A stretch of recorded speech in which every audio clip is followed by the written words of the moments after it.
Alô você, bom dia, boa tarde, boa noite, boa madrugada. Tudo certo? Tudo bem? Olha só, no dia 31 de julho de 2020 foi publicado o informativo 674 do Superior Tribunal de Justiça. E hoje, 3 de agosto de 2020, logo após, o seu professor Roberto Figueiredo está aqui no curso de informativos para lhe entregar empacotado com laço de fita os informativos comentados na área de direito civil e com isso lhe ajudar aí no aprofundamento do seu domínio, no aprofundamento do seu estudo sobre o tema do direito civil, sobre o tema do nosso curso aí dos informativos, tá? A gente vai começar, como de rotina, de maneira objetiva, com esse tema aqui, esse recurso especial de São Paulo, 1.869.046, julgado à unanimidade, o relator, o ministro Herman Benjamin,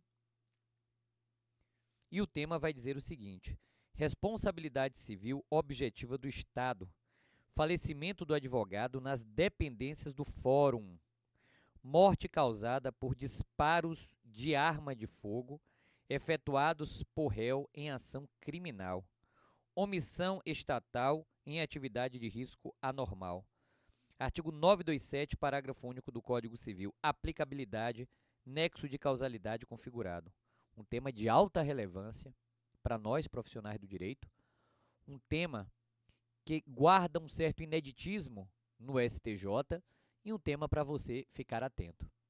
O STJ entendeu que o Estado responde objetivamente pelo fato de um profissional da advocacia ser alvejado, morrer dentro de um fórum.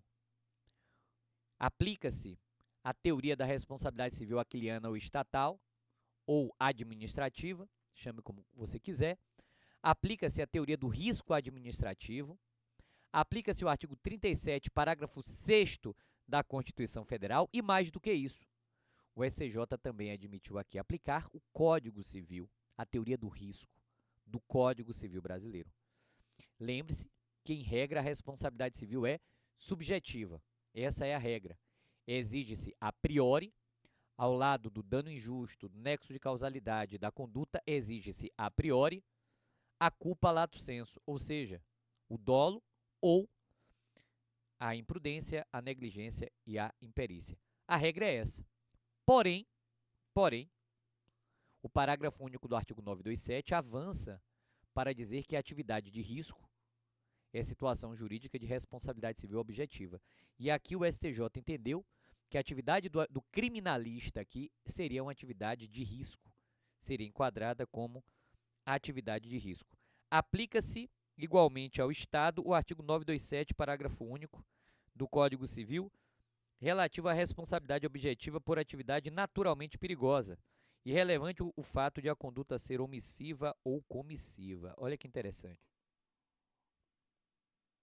Pouco importa, tá vendo? E aí você tem todo o desenvolvimento do julgado para você ler e entender que isso vai se aplicar à instituição prisional, manicômio, delegacia de polícia e fórum. Super interessante esse julgado do STJ, tá? Mesmo havendo hipótese de omissão. Então, fique aí atento. Vamos já para o próximo julgado. Esse é do Rio Grande do Sul, agora a ministra Nancy Andrighi, e o RESP da terceira turma é o 1.772.593 do Rio Grande do Sul, também é unanimidade. Vou ler a ementa e vou comentá-la.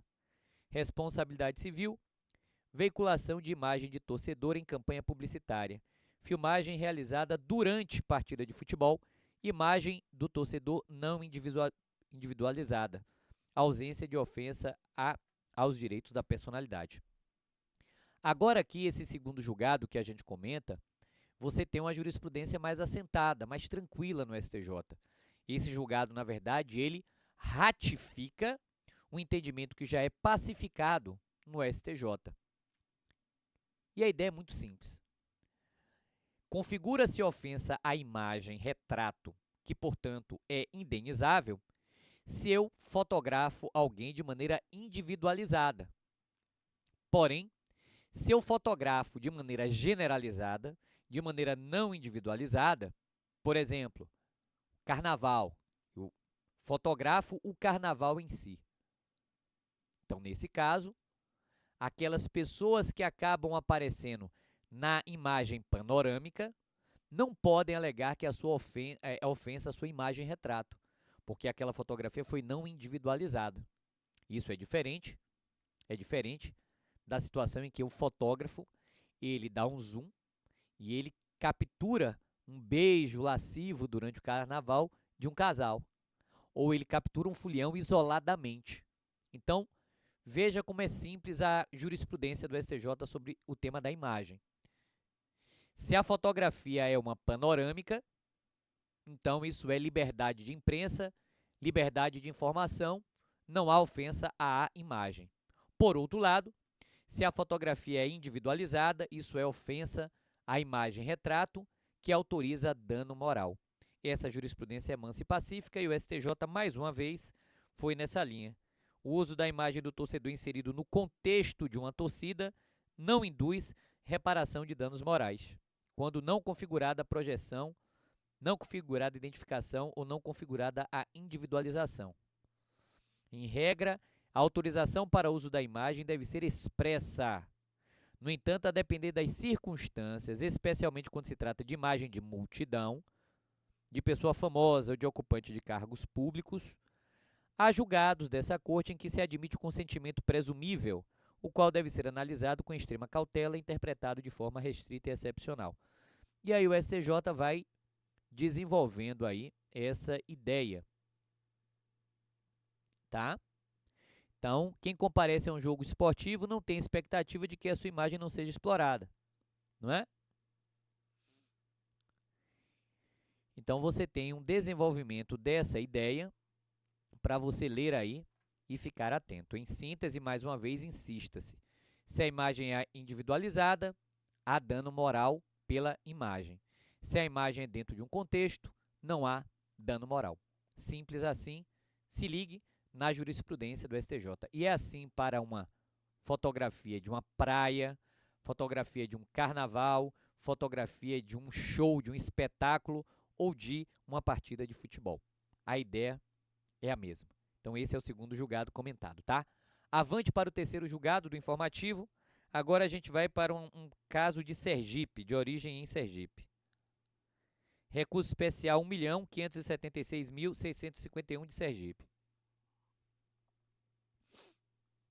O julgado vai dizer assim: Fundo de Arrendamento Residencial, Lei 10.188 de 2001. Proprietário de unidades autônomas, arrendatário, mero possuidor. Convenção do condomínio, indicação do síndico, encargo da Caixa Econômica, gestora do fundo. O arrendamento residencial não tem natureza jurídica de compra e venda, nem de promessa de compra e venda, não se aplicando ao arrendatário, que tem conceito definido na Lei 10.188, as disposições do artigo 133 do Código Civil. Avante. O programa de arrendamento define o arrendatário como mero possuidor direto. O arrendatário é um possuidor direto, cuja propriedade é da arrendadora. Se a propriedade é da arrendadora, até o cumprimento integral do contrato de arrendamento, né? Então, você tem aí a Caixa Econômica Federal como a administradora do fundo de arrendamento. Faz sentido? Claro que sim. O condômino é o proprietário da unidade. E mesmo com o conceito elástico do 1334, parágrafo 2º, esse conceito não pode abranger o arrendatário de imóvel de administração, regulada por lei específica. Aqui a ideia da jurisprudência é muito simples. É proteger o interesse público e proteger a política pública que é conduzida pela Caixa Econômica Federal. É ela que terá, digamos assim, a autorização para funcionar como síndica ou como condômina, no caso concreto, e não o arrendatário. É uma ideia muito simples que prestigia o princípio da supremacia do interesse público em detrimento do interesse privado.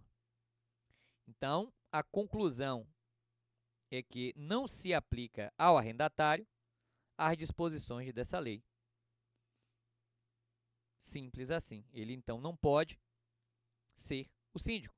Na qualidade de gestora do fundo e de proprietária, agiu com acerto à Caixa Econômica Federal ao estabelecer que a contratação do síndico ficaria a seu encargo, já que ela, a Caixa Econômica, é a proprietária e ela é a gestora do fundo. Então, fique atento a isso. Um julgado aqui bem específico, os outros dois são mais amplos, são mais cíveis. Esse aqui envolve um pouquinho direito civil e direito administrativo, né? Mas fique atento aí a uma norma menos ampla, né? Uma norma menos ampla. E com isso a gente finaliza aí os nossos informativos. Eu espero que tenha sido legal, que tenha sido útil e que você tenha gostado. Temas aí inéditos, como a questão do advogado lá, que infelizmente foi morto, e a responsabilidade objetiva do Estado, e temas não menos inéditos, como a questão do uso indevido da imagem, né? É isso. Muito obrigado pelo seu respeito e carinho. Espero que vocês tenham gostado do nosso encontro. Um forte abraço. A gente se vê por aqui no nosso curso de informativos. Tchau, tchau.